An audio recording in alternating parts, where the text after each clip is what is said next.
وبالتالي كنت أتمنى لهم أن يلتمسوا أن يصلوا إلى بر الأمان، إلى فلك النجاة.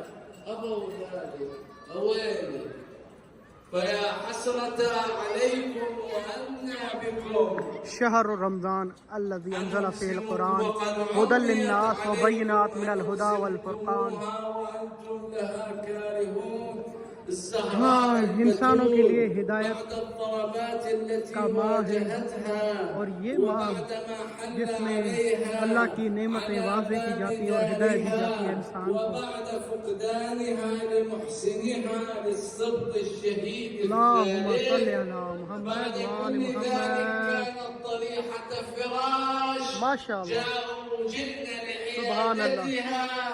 فكلمتهم أن الحسرة عليكم، انتوا شو سويتوا بأرواحكم؟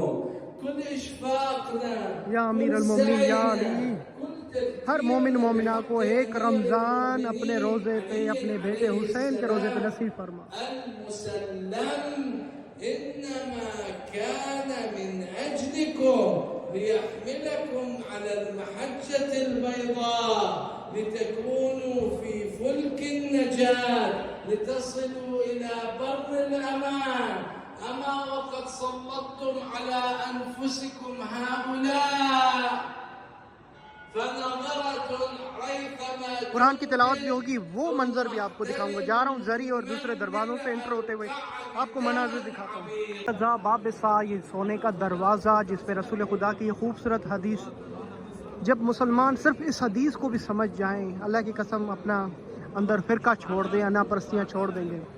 آپ صلی اللہ علیہ وسلم نے فرمایا انا مدینۃ العلم وعلی بابھا. اس کو صحیح طرح سے کوئی سمجھ جائے، میں علم کا شہر، علی اس کا دروازہ. صرف اتنی حدیث بھی کسی کو سمجھ میں آ جائیں تو مسلمانوں میں تفرقہ ختم ہو جائے گا. اگر ہر مسلمان کا راہ نجات کا دھر مولا مشکل کشا ہو جائے، مسلمان اپنے آپ میں لڑنا چھوڑ دیں گے. ماشاءاللہ جی، بہت ہی خوبصورت ہے.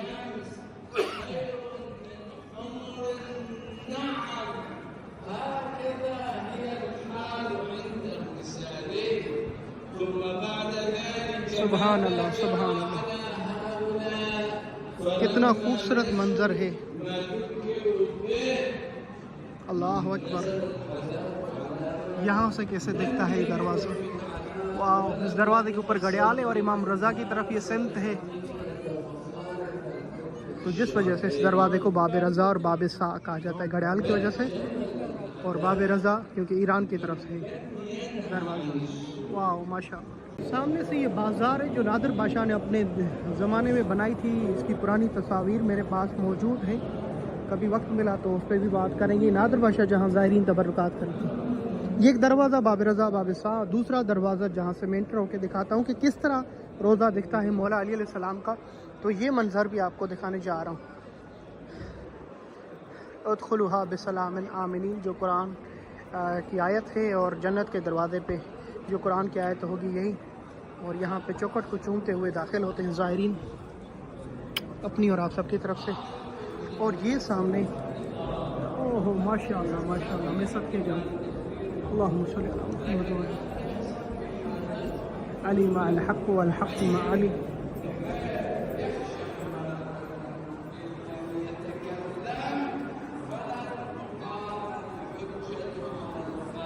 ماشاء اللہ ماشاء اللہ، سبحان اللہ.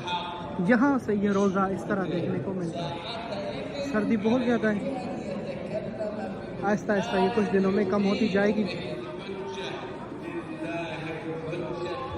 حرم کے جس بھی دروازے سے انٹر ہوتے ہیں، دونوں طرف حرم کے، اس طرف اور دوسری طرف، علماء، مراجع اعظام، بڑی بڑی شخصیات کی قبور ہیں. ان میں سے ایک قبر اس دروازے سے جب اندر داخل ہوتے ہیں تو یہاں سے آیت اللہ ابو القاسم خوئی، بہت بڑی شخصیت ہے، آیت اللہ سیستانی کے بھی استاد. اور یہ ہے ابو القاسم خوئی.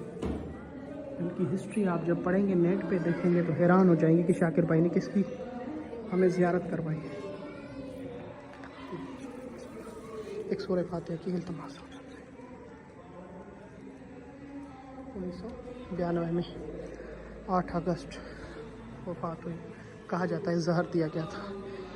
صدام کو انہوں نے پاؤں پہ نیچے گرایا تھا مگر شیطان کی رسی لمبی تھی. خیر یہ میرے مولا مشکل کشا کا روزہ اس دروازے سے جو سین دکھتا ہے وہ آپ کو دکھایا جائے. رمضان کی فضائیں ابھی جو ہے دیکھ رہے ہیں آپ, یہی ہے دن میں کیا ہوتا ہے. آہستہ آہستہ ڈیلی کچھ نہ کچھ اس طرح ویڈیو بناؤں گا. سحری کے ٹائم کون سی دعائیں ہوتی ہیں, کیا منظر ہوتا ہے, اسے ریکارڈنگ کرنے کی کوشش کرتا ہوں. کچھ دیر کے بعد اجتماعی قرآن کی تلاوت ہوگی. یہاں پہ جو عرب کے بزرگ لوگ ہیں ان کو حرم کی خدامی کے لیے یہاں پہ بلایا گیا ہے, حرم کی خدمت کے لیے. انہوں نے ڈریسز پہنی ہوئی ہیں. یہ بڑے خوش ہوتے ہیں کہ ان کو حرم کی خدامی دی جائے. یقیناً بہت بڑی ڈیوٹی ہے, معمولی بات نہیں ہے. حرم کا یہ دروازہ جسے باب توسی کہتے ہیں, یہاں پہ جنازے اندر داخل ہوتے ہیں. کوئی بھی وفات پا جائے عراق میں, اسی دروازے سے حرم کی اس کی زیارت کرائی جاتی ہے. جنازے کو حرم کی طرف سے بہترین اہتمام ہوتا ہے. جنازہ نماز پڑھی جاتی ہے, زیارت کرائی جاتی ہے,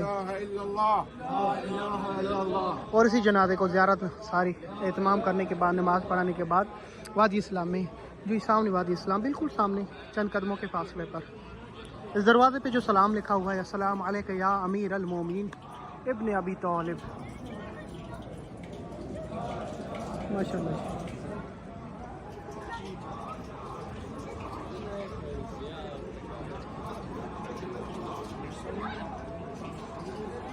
ماشاء اللہ جی. کہا جاتا ہے کہ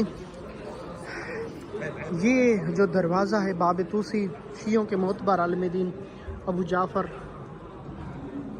توسی رحمہ اللہ نور اللہ المرقد, ان کی 2 کتابیں, معتبر 4 کتابوں میں سے ان کی 2 کتابیں بہت بڑی شخصیت ہے شیخ ابو جعفر توسی. اللہ نے ان کو بہت بڑا یہ رتبہ دیا ہے کہ مولا علی علیہ السلام کے روزے کا ایک دروازہ ان کے نام سے منسوب ہے. اور یہاں سے نادر بادشاہ داخل ہوا تھا, اور نادر بادشاہ جہاں ایک نابی نے, چند نابی نے بھیک مانگ رہے تھے مولا علی علیہ السلام کے دروازے پر بیٹھ کر, تو یہ وہ دروازہ کہا جاتا ہے جو اب دوبارہ سے تعمیر ہوا ہے. سونے کا دروازہ اس کو بنایا گیا ہے, کنسٹرکشن ہوئی ہے اس کی. دروازے کی بہت پیاری یہ دروازہ ہے. یہ پہلے کھلا ہوا ہوتا تھا. جو نادر بادشاہ نے ان سے پوچھا کہ مولا علی سے کیوں نہیں مانگ رہے ہو, آنکھیں کیوں نہیں مانگی مولا سے, نہیں ملی, ہم نے مانگی ہے. نادر بادشاہ نے کہا ہو سکتا ہے کہ میں ادھر انڈیا میں بیٹھ کے مولا سے نظر مانگوں, دعا مانگوں, مجھے قبول ہو, تم در پہ تمہیں نہ ملے, کل صبح سورج نکلنے سے پہلے آنکھیں نہیں ملے, تم سب کے سر اڑا دوں گا. کون ہو نادر بادشاہ, یہ پتہ چلا مختصراً. صبح کو ان سب کو آنکھیں ملی. نادر بادشاہ نے پوچھا یہ کیا ہوا, آنکھیں کیوں ملی؟ کہا گیا کہ آج رات جس طرح مانگا ہے ایسے نہیں مانگا تھا. نادر بادشاہ نے کہا کہ بس تمہارے مانگنے میں خطا ہے, علی کے دینے میں نہیں. یہ واقعہ اسی دروازے کا ہے. نمازیں پڑھ رہے ہیں. زائرین جب ادھر اندر آتے ہیں تو مستحب نمازیں, رمضان ہے, زیارت مولا علی علیہ السلام تو ہے ہی ہے. کوئی والدین کی طرف سے بھی پڑھتا ہے, کوئی فجر کی قضا پڑھتا ہے, کوئی عصر کی, کوئی عشاء کی. یعنی رمضان جو ہے تو اس میں کوشش کرتا ہے ظاہر کی قضا نمازیں یہاں پہ ادا کی جائیں, مستحب نمازیں پڑھی جائیں زیارت کی مختلف والدین کی طرف سے. تو اس کے بعد زیارت پڑھتے ہیں, تو قرآن مجید پڑھتے ہیں, تلاوتیں کرتے ہیں. تو یہ بڑا سین خوبصورت. نوجوان ان چیزوں میں زیادہ مصروف رہتا ہے یہاں پر حرم میں اندر داخل ہوتے ہوئے. کچھ عرصہ پہلے موبائل بالکل منع تھی, تو پھر یہ زیادہ دیکھنے کو ملتا تھا. یہاں مولا علی علیہ السلام کے روزے پہ باب توسی کے رائٹ ہینڈ پہ یہ آپ کو 2 چیزیں دیکھنے کو مل رہی ہیں شیشے والی. یہاں پہ نظر و نذورات, ہدیہ وغیرہ جو دیتے ہیں یہاں پہ, اور یہاں سے آپ کو ہدیہ اور گفٹ حرم کی بھی ملیں گے. مدرسے گھرویہ شیخ باقر ایروانی نجف اشرف کے بہت بڑے مجتہد عالم دین جو درس خارج پڑھاتے ہیں. سب سے بڑا درس خارج حرم میں اندر ہوتا ہے, مسجد الغرویہ. اور یہاں سے پھر یہ منظر دیکھنے کو ملتا ہے. واو سبحان اللہ. ہاں جی, کامنٹس میں بتائیے گا کہ میں جو ویڈیو بنا رہا ہوں آپ کو اس سے فائدہ ہوتا ہے یا نہیں. خوبصورت آواز شروع ہو چکی ہے. حرم کی کوئی دعا پڑھنے جا رہے ہیں. چلتے ہیں زری اور مولا علیہ السلام کے اندر کی فضائیں دکھاتا ہوں آپ کو. اللہم صلی علی محمد و آل محمد. صحن فاطمیہ ماشاءاللہ جی, جس کی اس وقت آپ زیارت کر رہے ہیں, بہت جلد زائرین کے لیے مکمل کھول دیا جائے گا. اور دنیا کے صحنوں میں سے دنیا کی بلڈنگس آپ نے دیکھی ہوں گی، سب سے خوبصورت بلڈنگ جس کے بنانے والے کاریگر سارے مولائی حیدری باوجود ہوتی ہے یہاں پہ کام کرتے ہوئے۔ اللہ پاک آپ سب کو حسین فاطمیہ کی زیارت نصیب کرے۔ سامنے میرے مولا مشکل کشا علی بن ابی طالب کا روزہ، اور یہ حسین فاطمیہ 3 حصوں میں تقسیم کیا جائے گا، زائرین کے لیے، خدام کے لیے اور طلباء کے لیے۔ پہلا حصہ طلباء کا، اس کے بعد زائرین کا، پھر خدام کا حصہ۔ کیا حصہ ہے، بہت ہی خوبصورت ماشاءاللہ۔ تمام امین کے لیے دعائیں، اللہ پاک آپ سب کو نصیب کر۔ نیچے کی بلڈنگ بھی نظر آ رہی، وہ بھی تھوڑا سا دکھا دوں آپ کو۔